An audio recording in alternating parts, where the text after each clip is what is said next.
रात्री खूप जास्त वादळ वारा झाल्यामुळे क्वार्टर समोर इतके सगळे पालापाचोळा पडला होता, तर म्हटलं चला ते पण एक स्वच्छ करून घेऊया. पण त्याआधी लाडू माझ्या हातातून बॉटल घेऊन पळाली. मला तर काही समजलंच नाही, पण तिने मात्र त्या दूधवाल्या अंकलला पाहिलं, लगेच दुधाची बॉटल घेऊन गेली आणि दुसरी बॉटल घेऊन आली.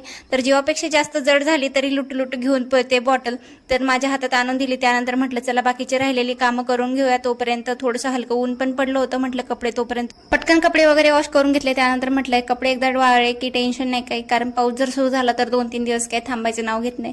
मग कपडे वाळवायचा खूप जास्त प्रॉब्लेम येतो आणि कपडे सुकत पण नाही लवकर.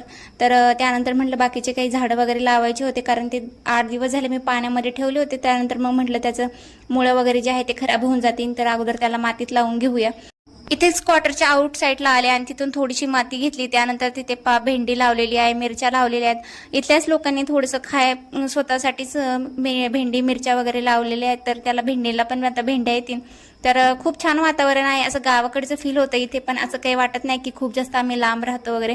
त्यानंतर मग हे स्नेक प्लांट आणि कुबेराक्षीचं जे छोटंसं झाड होतं तर ते लावायचं होतं, पण त्यातही माझ्या लाडूबाईची मध्ये लुडबुड चालूच होती. तिला वाटत होतं की मला लावू द्यावं, पण दिवसभराच्या प्रत्येक कामामध्ये तिची मला थोडीशी का होईना मदत होऊन जाते. पण कधी कधी इतकं काम वाढवून ठेवते की त्या कामाचा खूप जास्त पश्चाताप येतो. असं वाटतं नसतं सांगितलं तर बरं झालं असतं. तुमच्याही मुलांचं असंच असतं का मला कमेंट करून सांगा.